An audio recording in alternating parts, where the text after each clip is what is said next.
No popcorn, just movies. Let's all go on the urban safari, we might see some illegal migrants. Wait, look, there's a chap. I think there's so much hard-hitting stuff in the film. The audience is just constantly getting smacked around the head. It's quite harrowing. Yeah. And I felt because of this reason I didn't want to make the violence too gratuitous, or the sex too gratuitous. You know, I think it felt better to suggest what was going on to actually see it. And I've had people say, look, you know, when I come out of the film, I feel drained, I feel exhausted. Did it have to be as hard hitting as that? And for me, the answer is yes, because the people that live in that environment, that's how they feel every day, you know. The feeling that the audience had when they come out of the movie is, for me, the feeling that I had growing up in that environment. Every day when I was out on the street, I was around that kind of stuff. That's how you feel. You're constantly looking over your shoulder, you know. So it's actually more of a sense of paranoia, you know.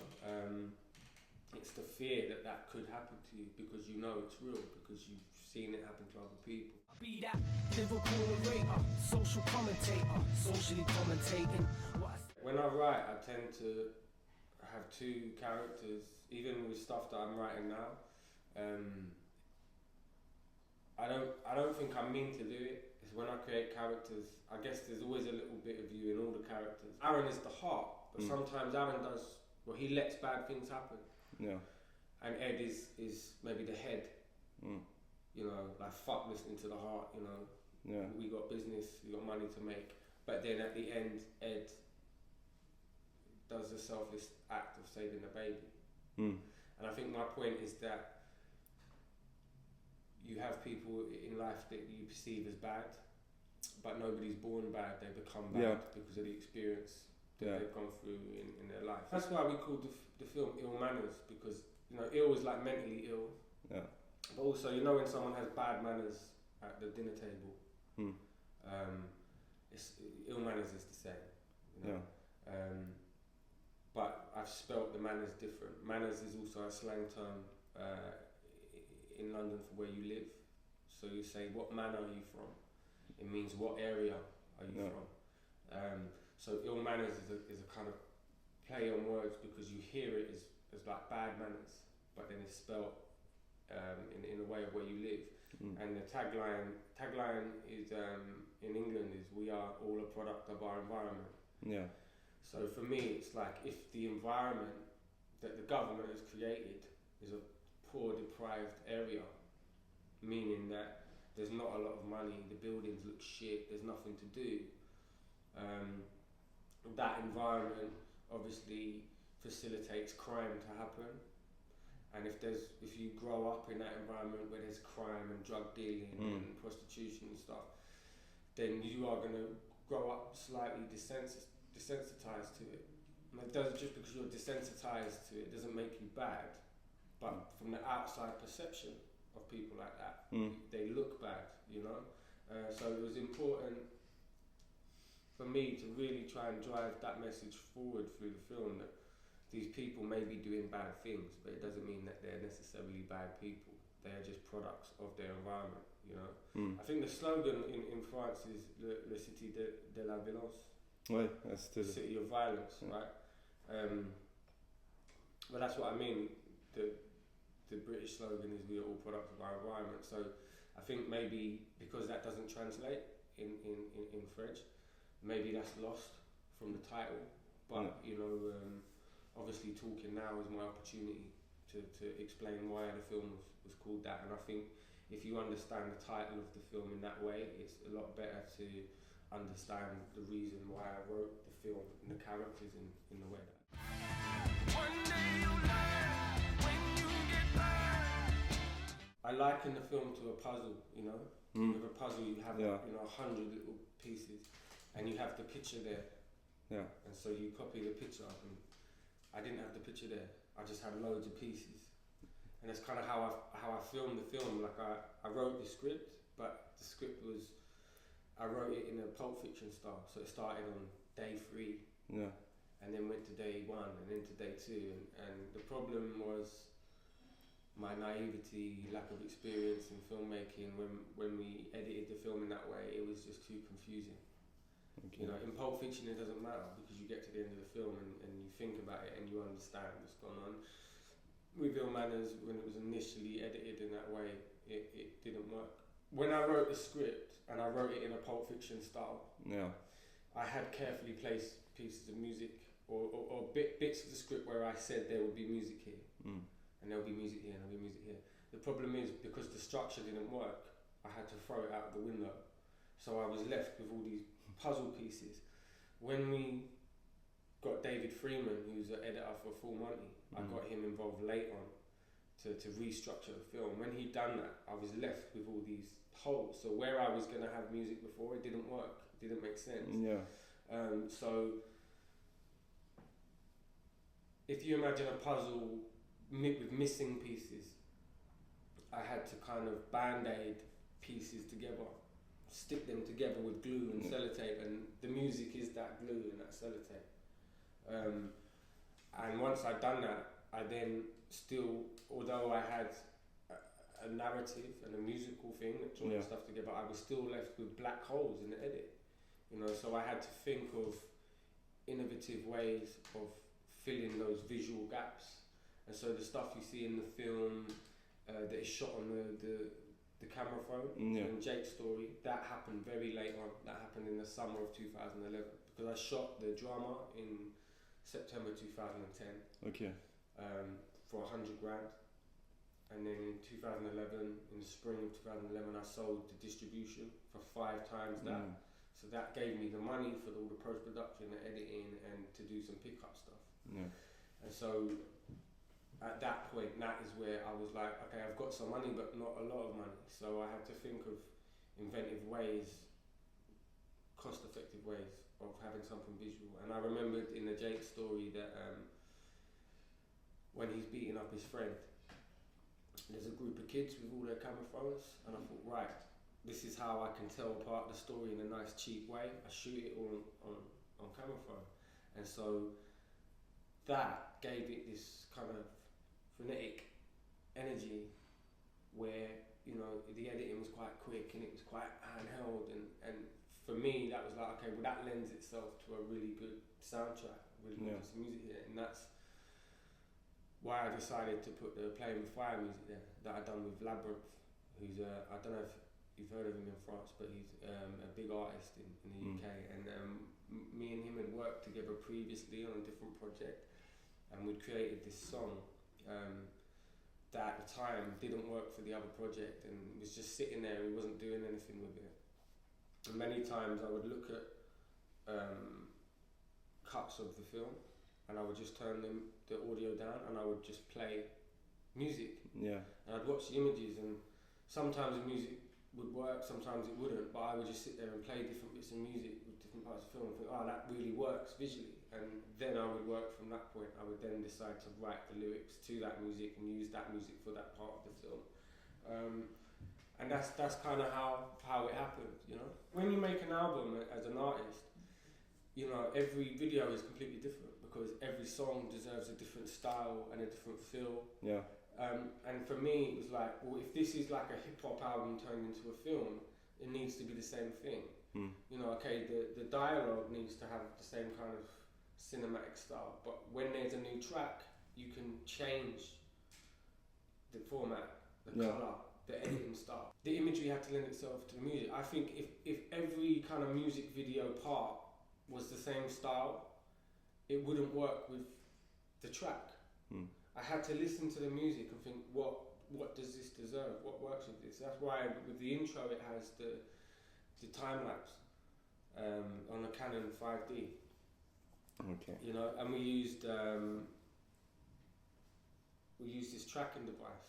It was a new device, and there was only one guy in the world that was making it. It didn't cost us any money. The only money that cost us was the piece of tracking equipment. We already owned the camera. We didn't use any special lighting, we just used available lighting and stuff, and it was more about how we set up the shot. So I think in the beginning there's loads of people doing cocaine and stuff. You know? So that was a real cost-effective way of doing the intro, and we actually done that very late. We done that in maybe December 2012, no 2011. So.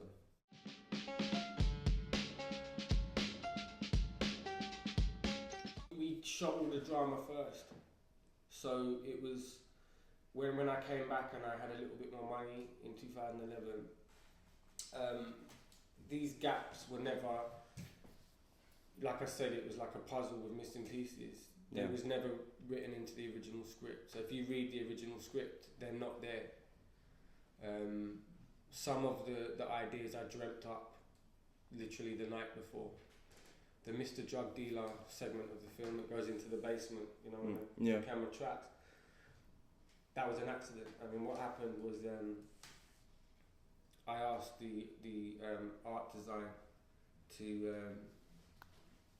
dress a part of the basement in the studio that we was filming, and I said I want to do a drug montage. I want to do Kirby cooking up crack cocaine. So I want it to be. I want to dissolve kind of shots around the table. I want to kind of track like that, and I want time to kind of elapse and dissolve through shots and see how the process of making cocaine. I want to do it really quickly, maybe in 1 minute, minute and a half. And they said, cool. So I come down to the set and I see this amazing set. Yeah. And I'm like, what have you done? This is too big. I don't need all this. All I need is a little corner. This is what happened the night before, because I loved the set. I thought, this is if I can't use this set the way it is, what a shame. It's a waste. So the night before, I dreamt up this idea that we see how Chris gets the scar on his face. And Lee Allen, who plays Chris, he would bring his son to set. And I say, wow, your son looks like you. And then when I saw this set, I thought, There was one character who's about 20, because Chris is Lee is in his 30s. I met this actor who auditioned for a role in Manors, and he's a good actor, but I didn't give him the role because he looked too similar to Chris. Yeah. So as a casting choice, I thought I don't want two people that look similar, you know. So I thought we got an 8-year-old boy who looks like Chris. We got a 20-year-old man who looks like Chris. All we need now is a 15-year-old kid that looks like Chris. So I turned to the costume girl next to me. I said, do you know any 15-year-old kids that look like Chris? And she went, yeah. And got her phone out. I said, this kid looks a bit like him. I said, right, call him up and see if he can come to set tomorrow. So she did, and he could. Okay. So literally that night, I wrote the drug dealer segment as a music video. And the next day, all the Chris's turn up, and I go to the film crew and I say, this is what we're doing today. And they lost their shit. They're like, we ain't fucking doing that. This is gonna take hours. This is gonna take 2 days. I said, no, we can do it in one night. And she said, the focus puller said, I've got a daughter. I have to be home. I have to like look after my kid. I've got to drive my kid to school tomorrow. Like, I can't be staying here till 4 in the morning. The DOP was leaving for another film that night. He says, look, I'll do it, but I have to leave at 2 a.m.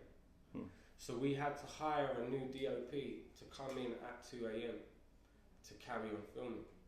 And literally the guy just turned up. I said, hi, nice to meet you. And we put him on the camera, and he just carried on the work from the last guy who had to leave. And literally we shot that all in one night, and we didn't finish till 4 a.m. in the morning. And I literally just sprung it on the crew. And I don't think I'll ever be able to make a film in that way again. I think because it was a low budget film and because I was using my own money, I was able to come up with ideas on the spot and change the script how I saw fit. But I think when you're working with a big budget and you've got lots of producers and finances and stuff, they would never allow the director the freedom to do that. But at the same time, I think that's what made the film good. You know, that I had the power to do those things. But literally, I drove the crew crazy. I mean, can you imagine working on a film set where, you know, everything's kind of scheduled, and then the director just walks in and says, we're doing that today? I mean, I can understand why there were so many stressed out people on my set, but in the end, I think it's worth it, you know? For me, it's like, one of, if not my most favourite parts of the film.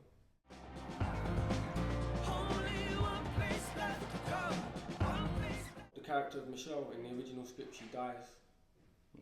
Because for me, like, I don't want to teach kids that you can be a prostitute and a heroin addict and everything's going to be okay. Because the reality of it is that will be you for the rest of your life.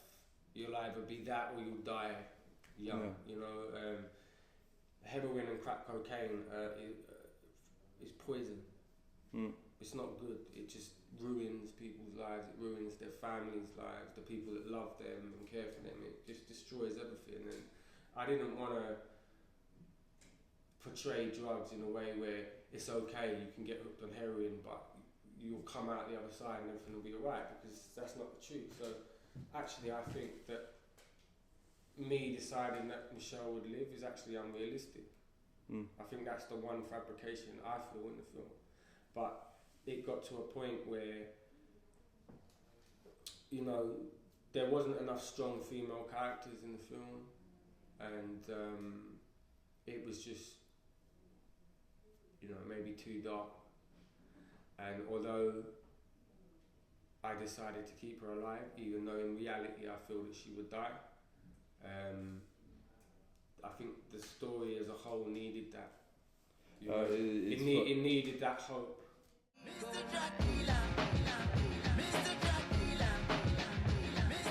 I think with the camera phone stuff, the energy probably comes from Smack My Bitch Up. Yeah. I love that video. Yeah. And then there's other kind of more, I think more kind of visual things in terms of cinematography. When I'd work with the DOP, I would reference a lot of music videos a lot of the time. But in terms of like directing, I think my influences come from Tarantino and Shane Meadows, which is like a really Nicholas Winding Refn. It's strange because it was low budget. I knew that it kind of had to be handheld. Yeah. So I didn't have the time to set up the shots to do tracking shots and stuff. I didn't have the time. So I knew it would have to be handheld, you know, and I guess that influence comes from the Pusher movies by Nicholas Winding Refn. And but then the way I wrote it was in a kind of Pulp Fiction style initially, like Tarantino. But then the way I let the actors sometimes throw the script out the window and just improvise comes from Shane Meadows.